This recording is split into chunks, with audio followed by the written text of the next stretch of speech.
Bajingan itu ilmunya memang luar biasa. Cepat, lapor pada Gusti Prabu Brahma, biar ayah yang menghadapinya. Baik, ayah.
Bajingan. Hiya!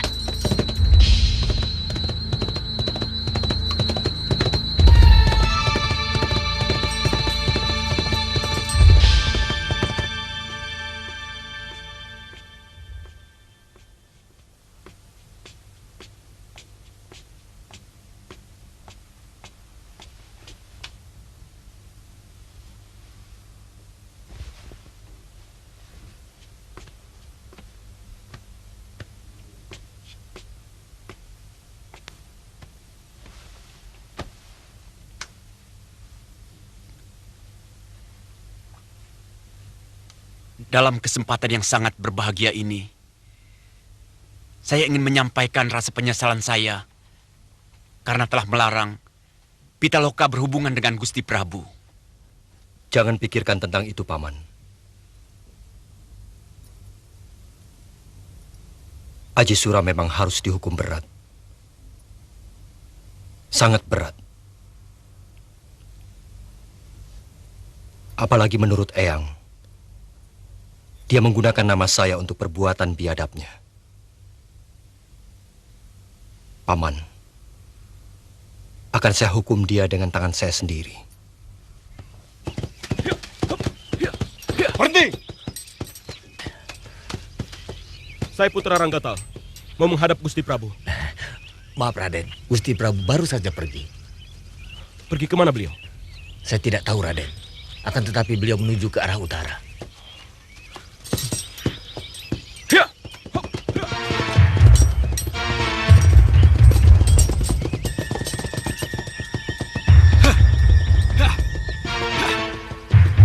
Ajisura!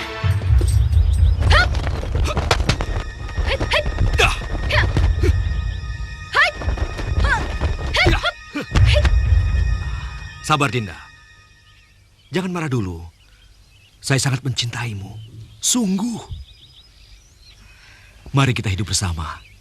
Saya kira setiap wanita tidak akan sudi punya suami seperti kamu.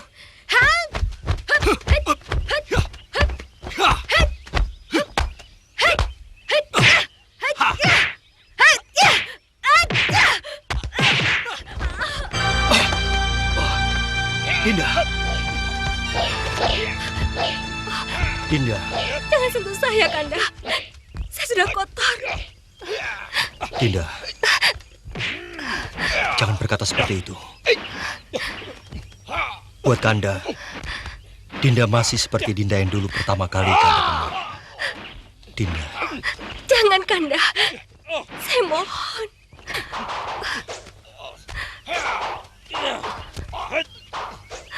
Saya malu.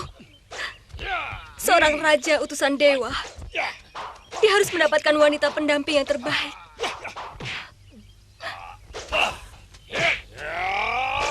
Dinda.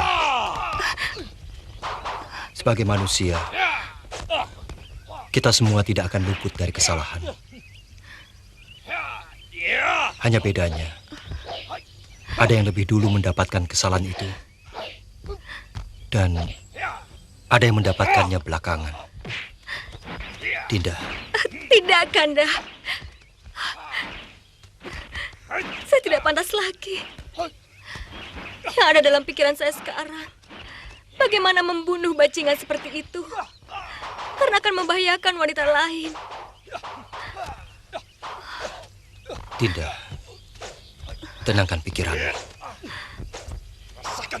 Kanda yakin semuanya akan bisa teratasi.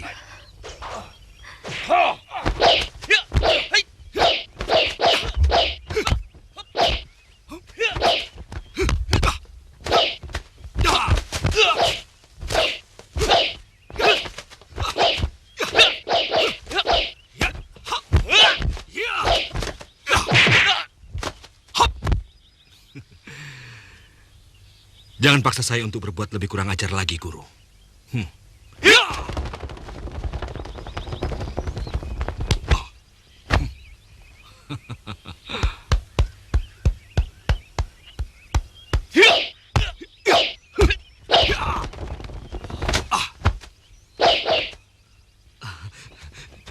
Sudah, Guru.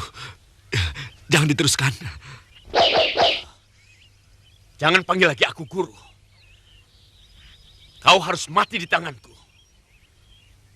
Teganya kau merusak masa depan anakku. Maaf, bukan saya yang memulai. Tapi Dinda Pitaloka yang lebih dulu minta dicumbui. Saya hanya terpaksa memenuhi nafsu dari orang yang sangat saya cintai. Bajingan. Haji Surah! Dasar bajingan. Kau memperkosa dan membunuh calon istriku. Apakah itu juga karena terpaksa? Ayah.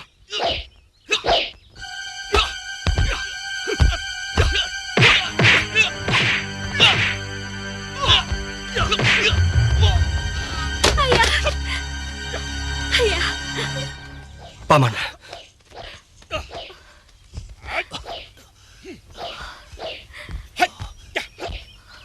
Pitaloka, hati-hati menghadapi anak murtad itu. Dia harus mati di tangan saya, Ayah. Ayah telah mendengar semua dari Eyang Astagina.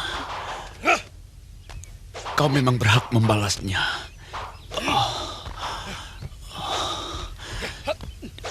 Dia memiliki ajian naga bertala. Kita tidak akan bisa mengalahkannya selama tubuhnya masih menginjak bumi. Nanda Prabu, Paman yakin Ananda pasti mampu mengalahkannya. Saya akan berusaha, Paman.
Mana Pitaloka?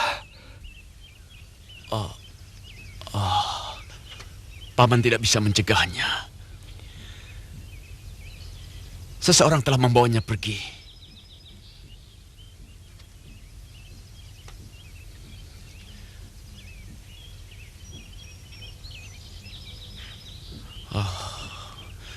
Mudah-mudahan bukan orangnya Luh Karpo atau Aji Surah.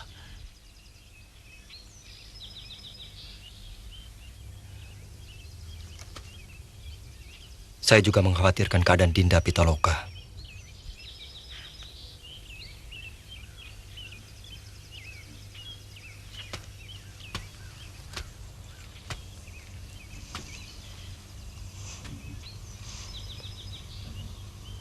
Saya berjanji akan mencari Dinda Pitaloka sampai dapat, Paman. Nanda Prabu, Paman mohon diri. Karena Paman merasa punya tanggung jawab untuk mengembalikan keris batu bulan ke tempatnya semula di Kahuripan. Semoga Dewata mendengar niat baik Paman. Hamba juga demikian, Gusti Prabu. Hamba mohon diri.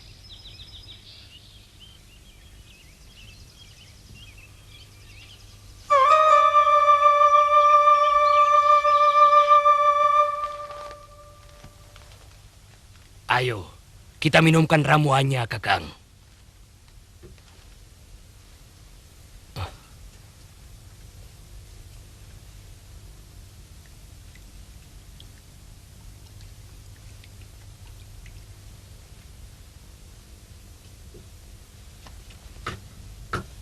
Bagaimana Pasokati?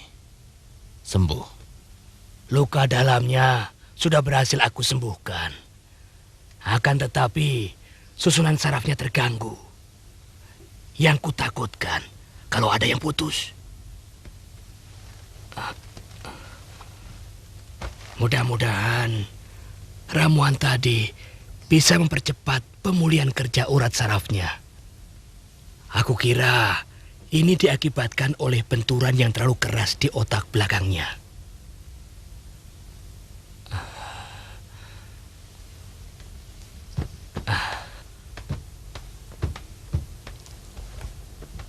Apa masih bisa disembuhkan, Ki Pasogati?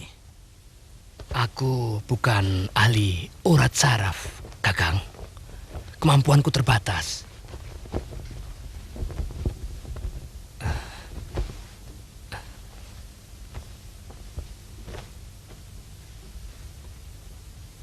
Sayang.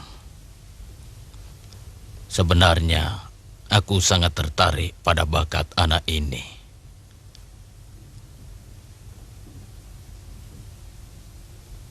Bentuk tulangnya dan gerakan tubuhnya sangat cocok untuk ilmu jagat selaksa. Anak ini memang sangat luar biasa.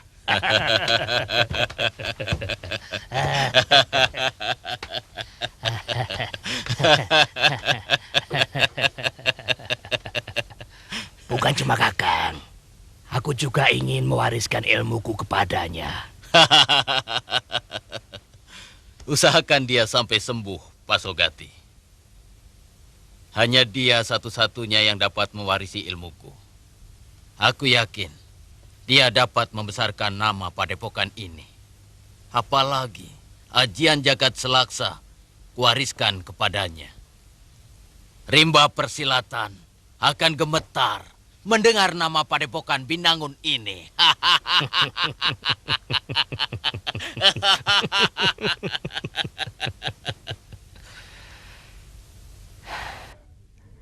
Kakang,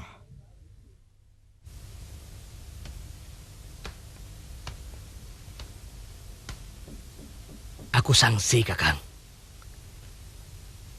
Mengingat dirinya pun dia tidak mampu. Dan kalaupun bisa disembuhkan, apa mungkin kecerdasannya bisa pulih?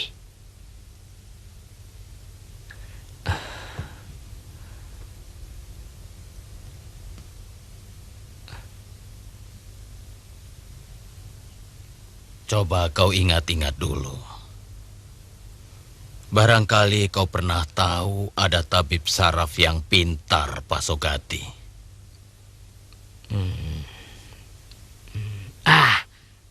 Ada. Ada, Kakang. Sebelum meninggal, guru pernah menyebut nama tabib itu. Dia tinggal di lembah Naga Biru. Kalau tidak salah, tabib itu bernama Prada Bisnawa. Kalau begitu, besok kita bawa anak ini ke sana. Aku tahu tempatnya. Letaknya dekat Gunung Cikuray. Sebaiknya anak ini biar pulih dulu tubuhnya. Aku akan merawatnya. Sementara itu, Kakang pergi menemui tabib Prada Bisnawa. Siapa tahu beliau bersedia mengobati di sini.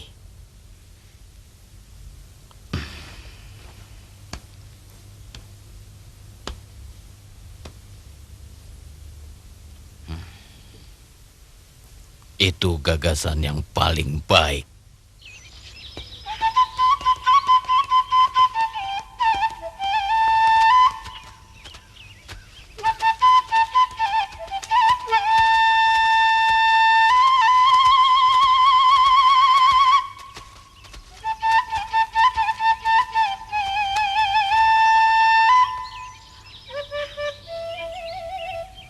Kalian boleh pergi.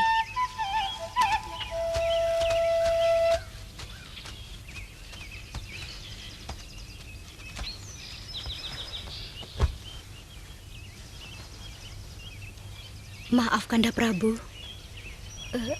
Dinda. Kanda tahu. Dinda ingin mengutarakan sesuatu. Katakan saja. Tidak usah sungkan. Dinda lihat, beberapa hari ini Kanda selalu murung. Ada apa sebenarnya? Kanda memikirkan Dinda Pitaloka. Kanda yakin dia masih hidup. Kanda harus mencarinya, Adik Mantili. Maaf, Kanda Prabu. Tapi bagaimana dengan tugas Kanda sebagai raja?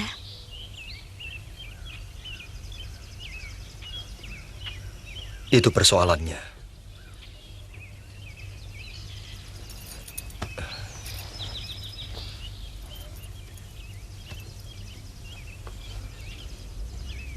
Tapi Kanda akan mencari waktu yang tepat. Dan sementara Kanda menitipkan Madangkara pada Paman Patih Argani. Dan kamu, Mantili. Maaf, Kanda Prabu. Apakah tidak sebaiknya Kanda sebarkan dulu mata-mata untuk melacak keberadaan Kanda Pitaloka? Baru kemudian Kanda menjemput ke sana.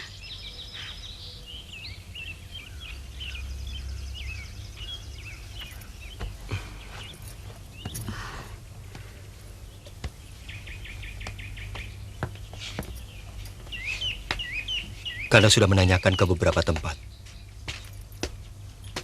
Tapi Dinda Pitaloka tidak ada.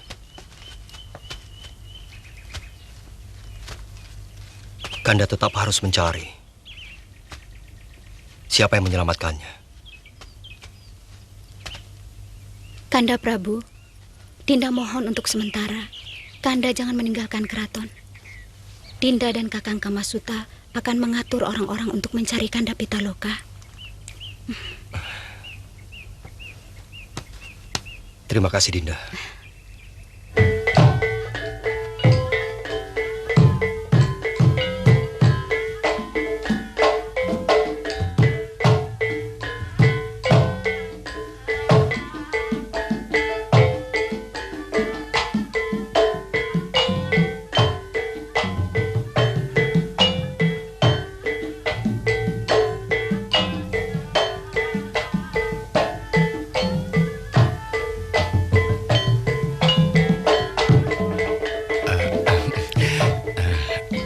Barangkali Kakang ingin ikut menari.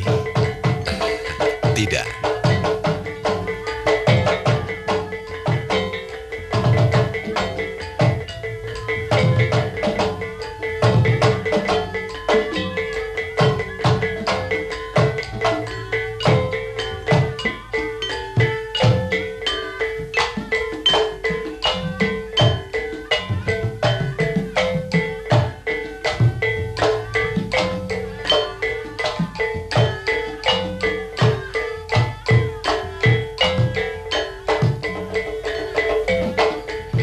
Dinda boleh ikut menari, Kakang. Apa itu perlu? Ya, kalau tidak boleh, buat apa Dinda ikut kemari? Maaf Kakang, saya rasa tidak ada salahnya kalau istri Kakang ikut menari.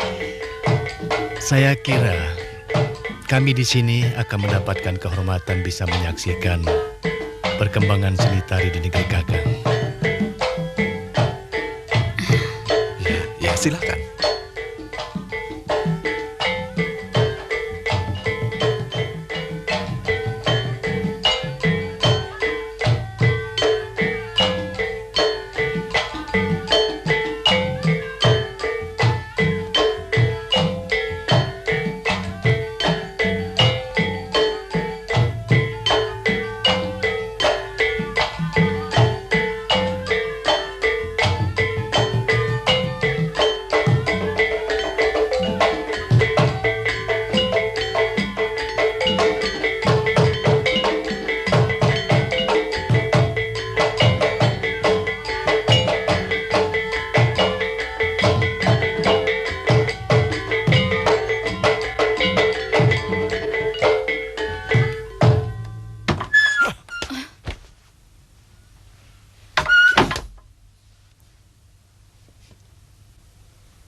Lasmini, kau sudah memberikan aib padaku. Tidak pantas istri seorang Tumenggung Pajajaran melenggang-lenggok seperti itu. Apalagi hanya di hadapan petinggi sebuah kadipaten. Apa salah saya, Kakang? Saya hanya ingin memperkenalkan sebuah tarian baru yang sedang digandrungi orang-orang kota Raja Pajajaran. Dan ternyata semua orang senang, Kakang. Setiap lelaki senang melihat wanita yang mampu membangkitkan birahinya. Tapi bukan kamu yang melakukannya. Kau istri seorang Tumenggung. Dan karena kau datang bersamaku membawa amanat Gusti Prabu Siliwangi, maka kau pun harus membawa nama baik Pajajaran, bukan sebaliknya. Saya tidak mau seorang pun membelenggu kemauan saya. Tidak usah membawa-bawa nama Pajajaran. Saya tahu, sebenarnya Kakang cemburu melihat semua lelaki memperhatikan dan mengagumi tarian saya. Kau keliru. Ternyata kau masih belum bisa membawa diri sebagai istri seorang pembesar. Kelakuanmu masih seperti rakyat jelata. Cukup. Jangan lupa, Kakang. Ayah saya juga seorang petinggi Madangkara. Bahkan sekarang menjabat sebagai Mahapati.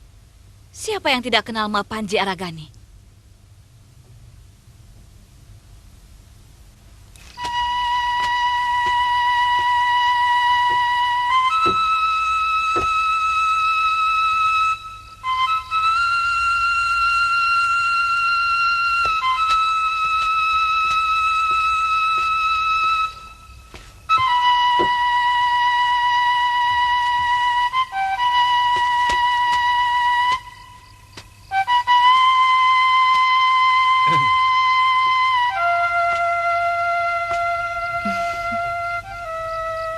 Saya kira siapa?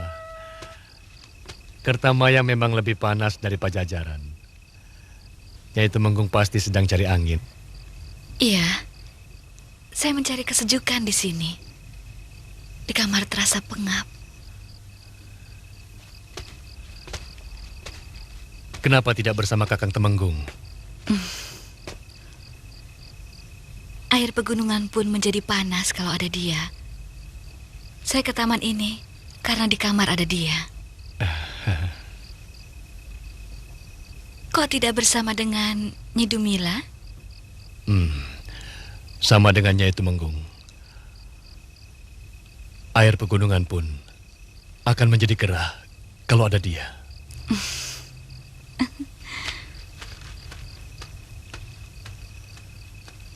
Nyai Tumenggung.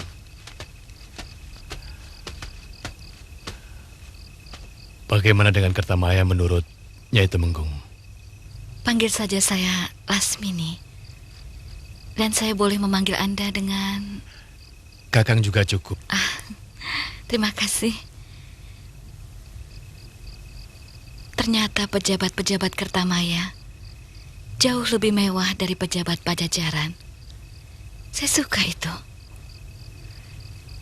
Dan saya betah dengan suasana Kertamaya yang penuh gairah. Orang-orang Pajajaran terlalu kaku.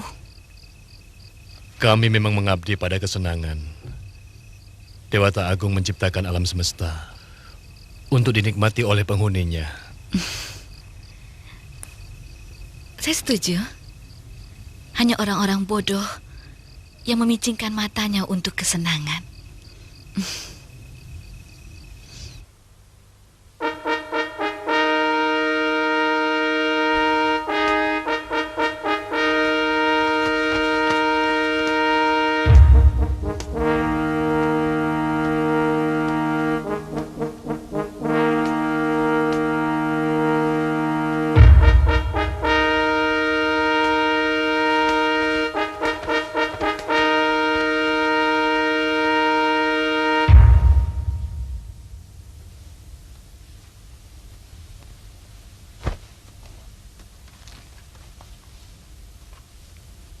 Tahun ini kami tidak bisa mengirimkan upeti karena kami mengalami gagal panen. Saya kira bukan masalah upetinya Raden Adipati, tetapi penghadapan Raden yang diperlukan. Dan mungkin Gusti Prabu malah akan memberikan bantuan kepada Kadipaten Kertamaya ini, kalau memang sedang mengalami kekurangan. Kami tidak butuh bantuan. Kami akan berusaha mengatasinya sendiri. Kalau memang demikian kemauan Raden, sebagai utusan saya mohon jawaban Raden tertulis dalam surat. Agar Gusti Prabu memahami dan mempercayai bahwa itu memang benar-benar kemauan Raden. Narwada.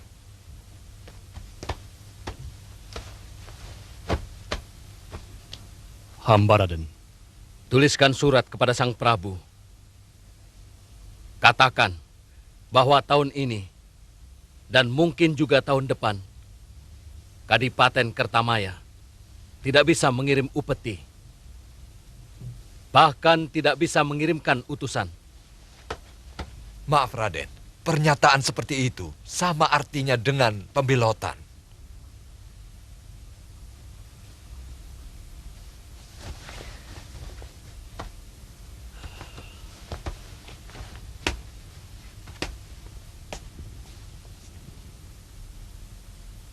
Terserah penilaian Sang Prabu. Aku yakin Paman Tumenggung seorang utusan yang jeli dan cukup jelas mendengar kata-kataku. Lebih dari jelas, Raden.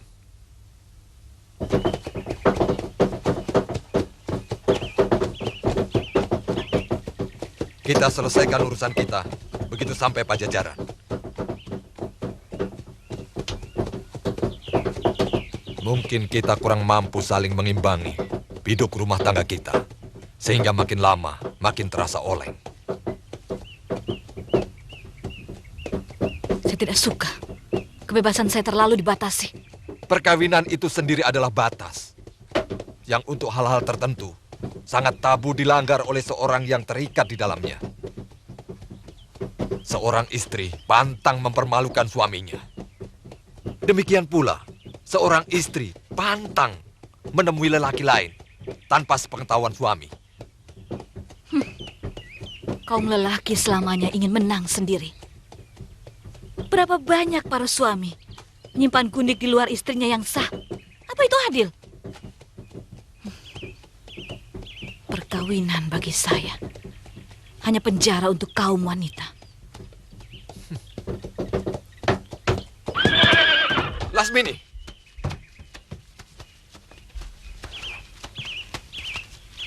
jaga mulutmu. Sejak zaman dulu, kaum lelaki ditakdirkan untuk memiliki istri banyak. Karena kaum lelaki ditakdirkan untuk melindungi kaum wanita. Hebat. Betapa enaknya jadi kaum lelaki. Dengan dalih melindungi kaum wanita, lalu berhak memiliki istri sebanyak mungkin.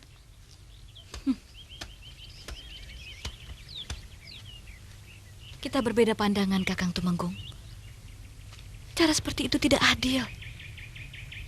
Karena jauh di dalam lubuk hatinya, tidak ada satupun wanita yang rela diperlakukan seperti itu. Tergantung wanita macam apa yang menilai. Karena pada hakikatnya, setiap wanita bahkan merasa terlindungi oleh ikatan perkawinan.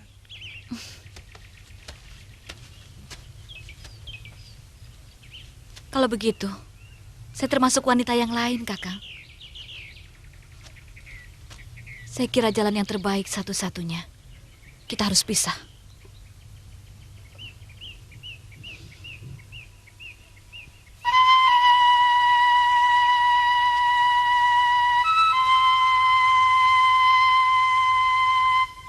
Itu memang keinginanmu.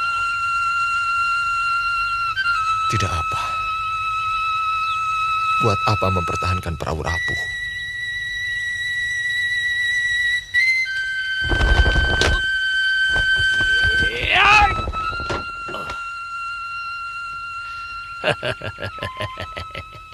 Lihat dan perhatikan dengan seksama. Jurus andalan kepunyaanku. Hai.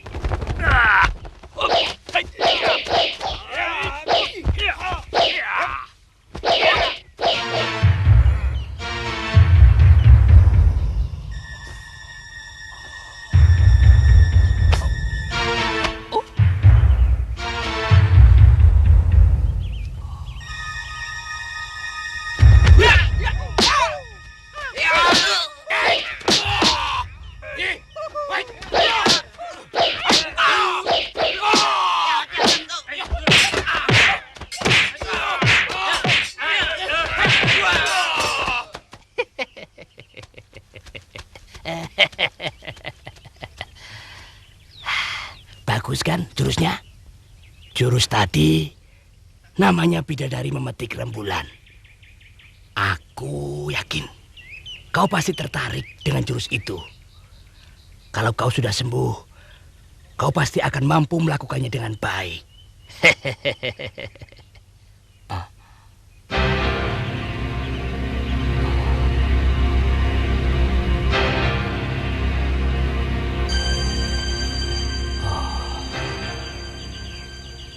Kasihan. Kasihan nasibmu, nak. Mungkin kematianmu jauh lebih harum daripada keadaanmu seperti sekarang ini. Hampir semua perguruan silat di Madangkara sudah saya suruh untuk dimata-matai, Kanda Prabu. Siapa tahu ada seorang guru silat yang menyelamatkannya. Aku sangat mengkhawatirkan keselamatannya, Dinda. Barangkali Kanda Pitaloka punya... Guru silatnya cuma ayahandanya sendiri. Dan guru kebatinannya adalah Eyang Astagina. Tauku cuma itu. Tidak mungkin Prabu Siliwangi membiarkan tindakan kita. Sebab apa yang selama ini kita lakukan agak terburu-buru. Kita belum siap benar. Sebab kita akan konyol kalau pasukan Pajajaran menyerbu ke sini.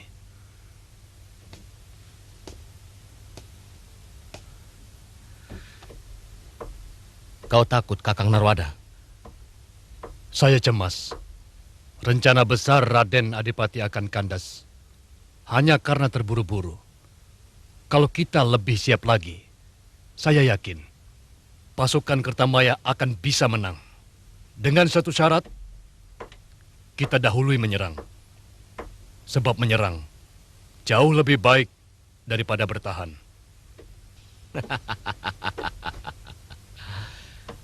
Kalau begitu kita serang. Kenapa harus bingung?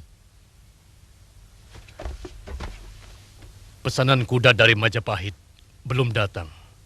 Sementara pasukan menyerang tidak punya arti apa-apa tanpa pasukan berkuda.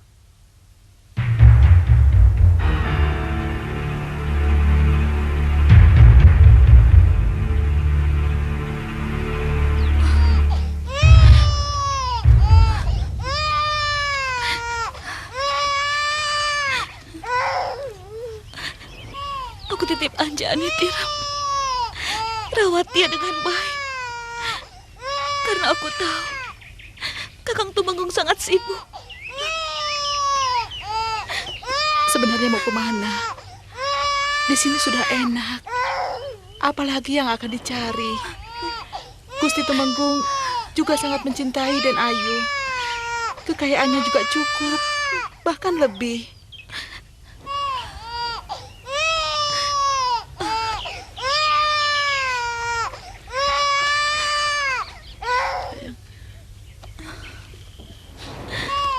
Sayang.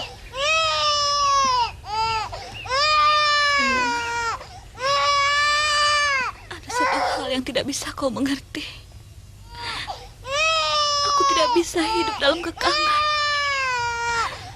Aku biasa bebas seperti burung yang hinggap dimanapun aku suka. Sementara di sini aku terkungkung.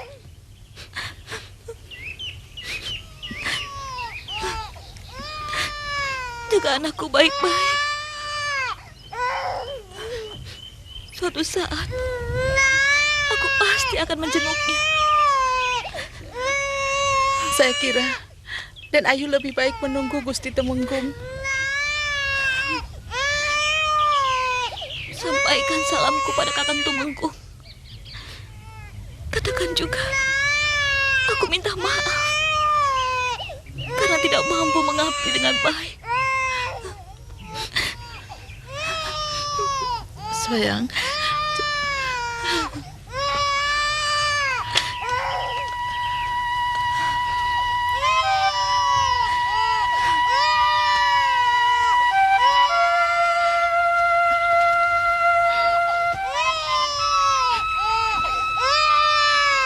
Anjani, nanti kalau sudah besar, jangan jadi pendekar, ya. Sebab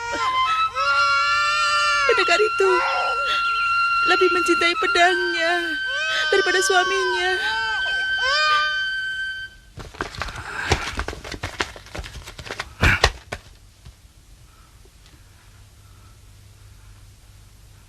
Lancang.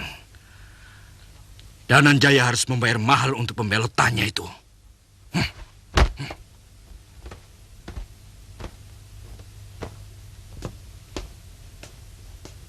Ampun Gusti, menurut hamba sebaiknya Kertamaya kita serang sebelum mereka siap.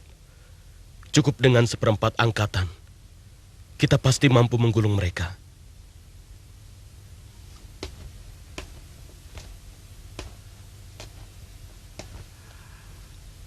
Aku inginkan Adipati itu ditangkap hidup-hidup. Maaf Kanda Prabu. Saya kira lebih baik memilih jalan yang paling sedikit memakan korban.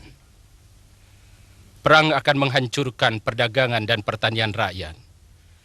Sementara menurut laporan Tumenggung Gitanyali, kehidupan rakyat Kertamaya cukup makmur. Bagaimana kalau Kanda Prabu mempercayakan tugas itu kepada saya?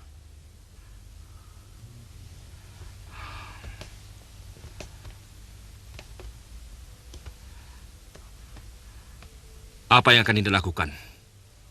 Saya akan menangkap Adipati Dananjaya hidup-hidup tanpa mengorbankan rakyat. Hamba hanya membutuhkan satu pasukan, 100 orang, dan perbekalan selama 5 hari. Aku selalu percaya pada Dinda. Kapan akan bergerak?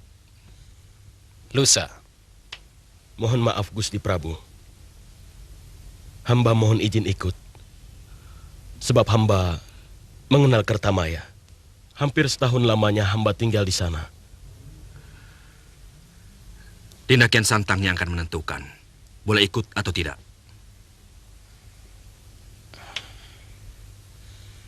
Saya merasa tidak keberatan, Kanda Prabu.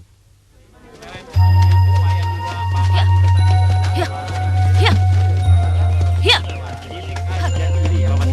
ya.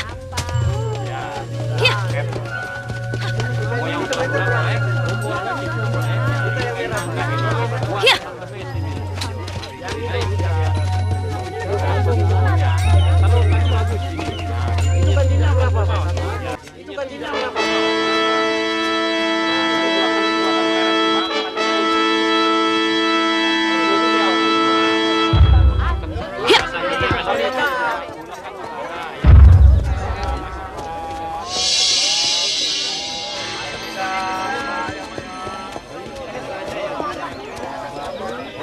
Raden Lasmini.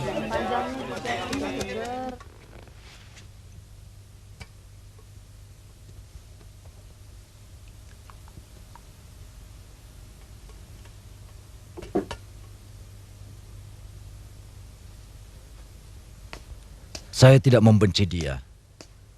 Dinda jangan salah paham. Mana mungkin seorang ayah memusuhi anaknya sendiri. Saya cuma khawatir dia akan kembali mengganggu Gusti Brahma. Kanda terlalu merendahkan Lasmini. Apa sudah begitu rendahkah tabiat anak kita? Kalau dulu dia mengejar-ngejar Gusti Brahma, karena dia sangat mencintainya. Apa itu salah? Tidak. Kalau yang dicintai juga membalas cintanya. Apa yang dilakukan oleh anak kita benar-benar memalukan. Dia sudah tahu bahwa Gusti Brahma tidak mencintainya. Tapi dia nekat. Akibatnya kita yang menerima aib.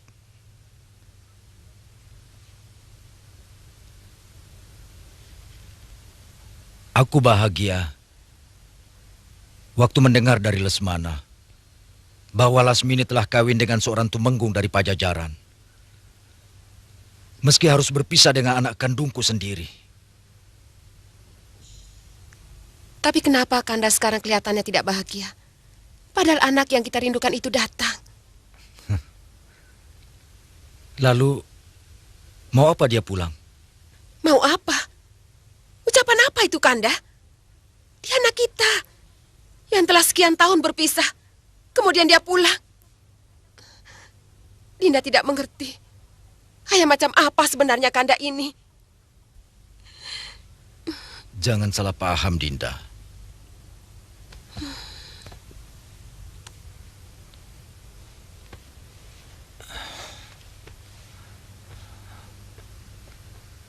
Kanda tidak ingin mendapat malu untuk yang kedua kalinya, Dinda. Kakang Muharda.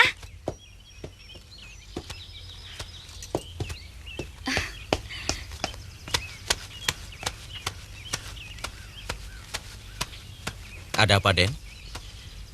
Kakang Muharda mau kemana?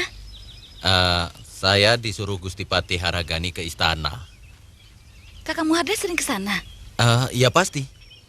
Semua kuda-kuda pilihan yang ada di sana, itu saya yang ngurus.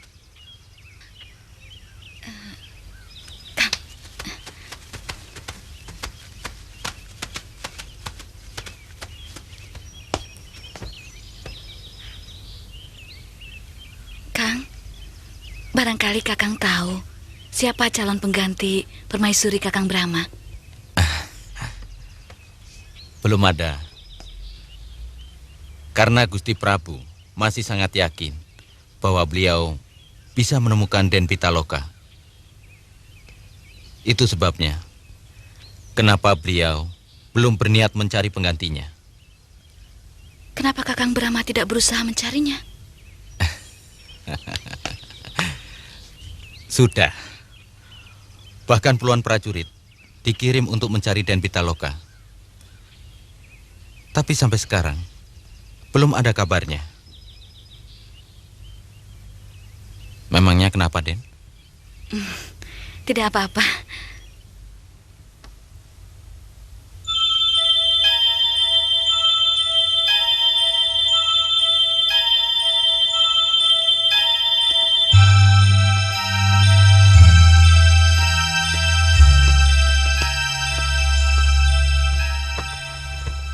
Waktunya kurang tepat kalau kamu mau beranjang sana ke istana.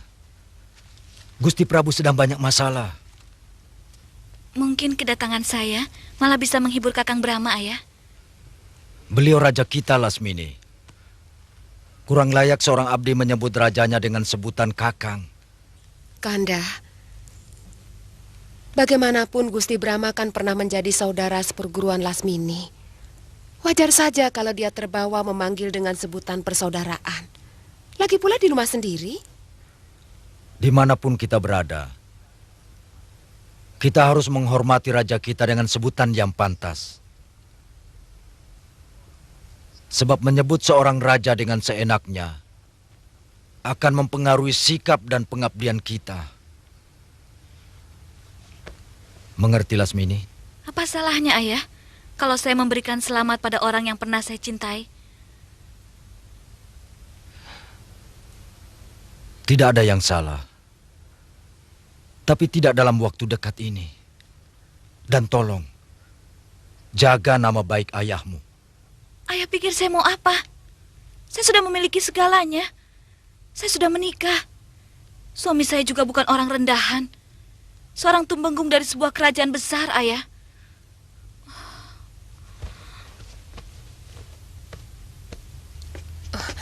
Lasmini. Ayah terlalu menghina saya, Ibu. Jangan perlakukan saya seperti sampah yang hanya bisa menebar bau busuk. Lasmini, ayahmu tidak bermaksud seperti itu. Dia tidak mau melihat kamu terhina.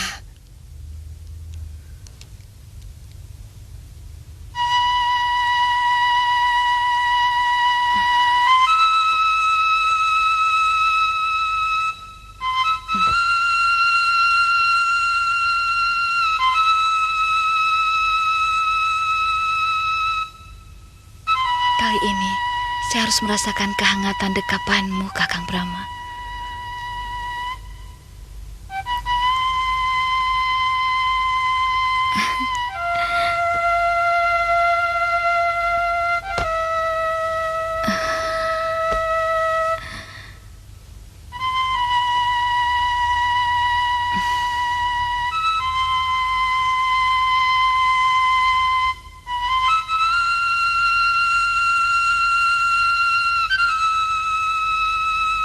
Kali ini, saya tidak boleh gagal. Saya harus tempuh dengan cara apapun.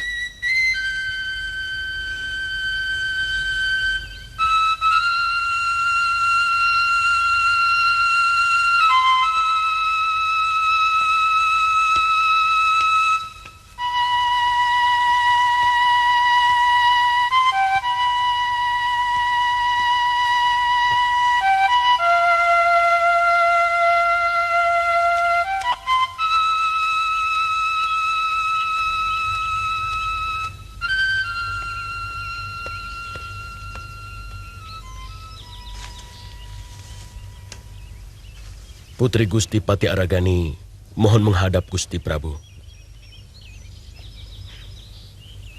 Kau tahu hari ini bukan hari penghadapan, bukan? Hamba sudah menyampaikannya, Gusti. Tapi beliau memaksa. Hanya sebentar katanya. Karena besok sudah harus pulang ke Pajajaran. Hanya untuk kali ini kuizinkan.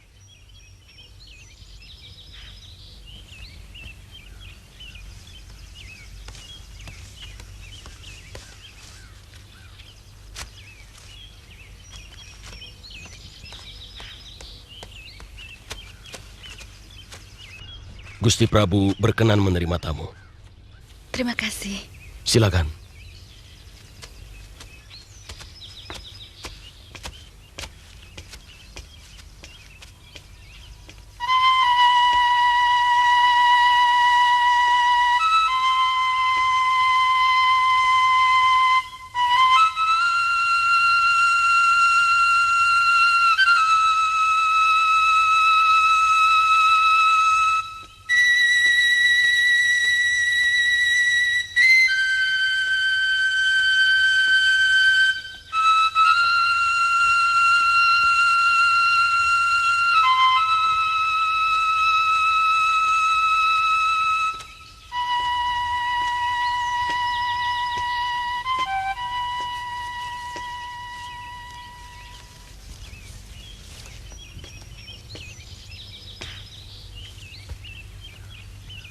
Hamba mengucapkan selamat atas pengangkatan Paduka sebagai Raja Madangkara.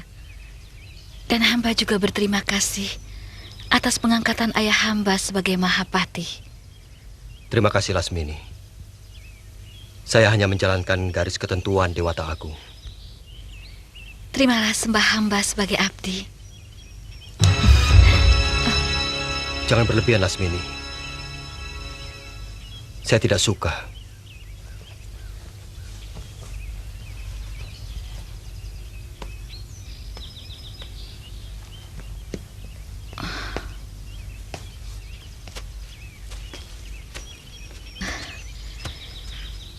Hamba terlalu kagum atas kebijaksanaan Paduka yang telah mengangkat semua pejuang Madangkara sebagai pejabat-pejabat tinggi mendampingi Paduka, terutama pengangkatan Ayahanda sebagai Mahapati.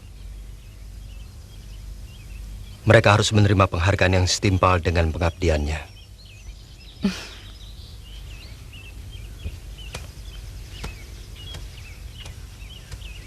Tindakan Paduka mengingatkan hamba pada cerita Raden Wijaya yang juga membagi kedudukannya pada orang-orang yang membela perjuangannya.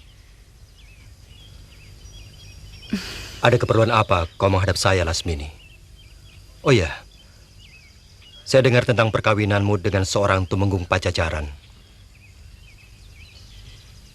Paduka percaya tentang cinta? Siapapun akan yakin itu. Karena cinta adalah air suci yang memadamkan api. Air suci yang menyuburkan semua tanaman. Dewata mencipta Mayapada dengan cinta. Sehingga ketika dunia kehilangan cinta, maka kehancuran pasti akan melanda. Itulah nasib hamba. Hamba menikah bukan karena cinta, tapi karena kebencian.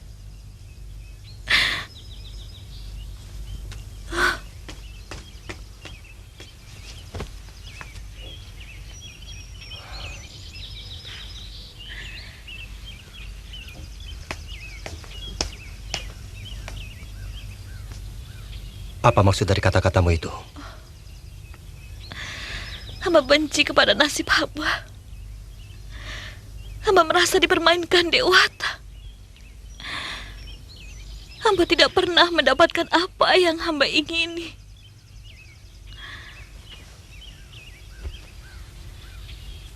Sejak kecil,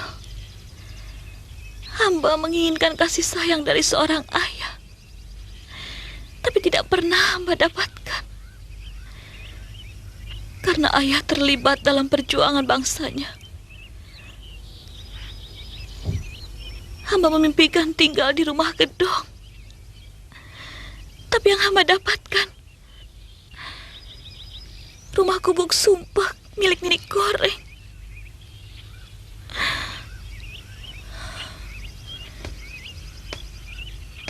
Begitu dewasa, hamba menginginkan cinta dari seseorang yang benar-benar hamba sayangi.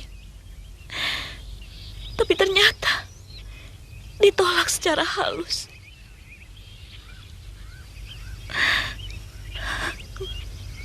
Semua orang membawa garis nasibnya masing-masing. Tidak ada satupun makhluk ciptaan yang bisa merubah garis itu. Itu hak mutlak para dewa. Dan cinta sendiri ada pada setiap orang. Tidak bisa cinta seseorang harus mengalah pada cinta orang lain. Itu hukumnya. Hamba sengaja membuang diri, bahkan nyaris mati bunuh diri, karena kecewa pada nasib hamba.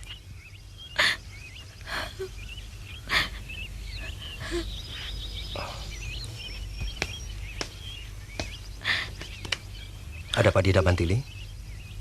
Kakang Prabu, Legian sudah menemukan tempat Kanda Pitaloka. Apa dia melihat sendiri? Maksud hamba, Legian mendengar cerita dari beberapa penduduk desa Gintung yang melihat seseorang membawa gadis dalam keadaan pingsan tepat pada hari hilangnya Kanda Pitaloka.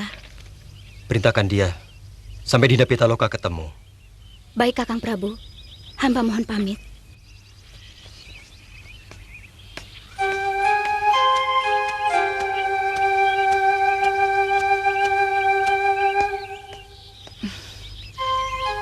Paduka, hamba lupa menghaturkan rasa ikut berduka atas hilangnya Raden Pitaloka.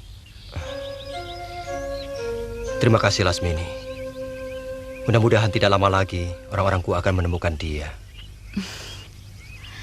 Maaf Paduka, bolehkah hamba menyediakan air minum untuk Paduka?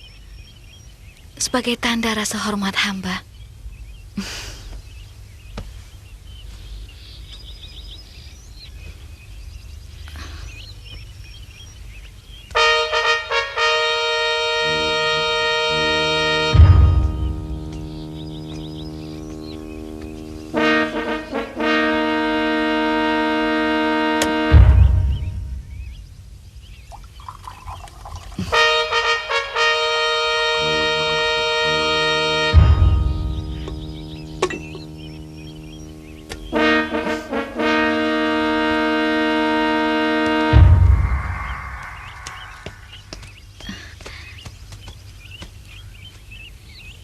Ada apa, Paduka? Kelihatannya Sikapmu mengingatkan saya pada Pitaloka. Dia sering melayani saya seperti ini. Terima kasih.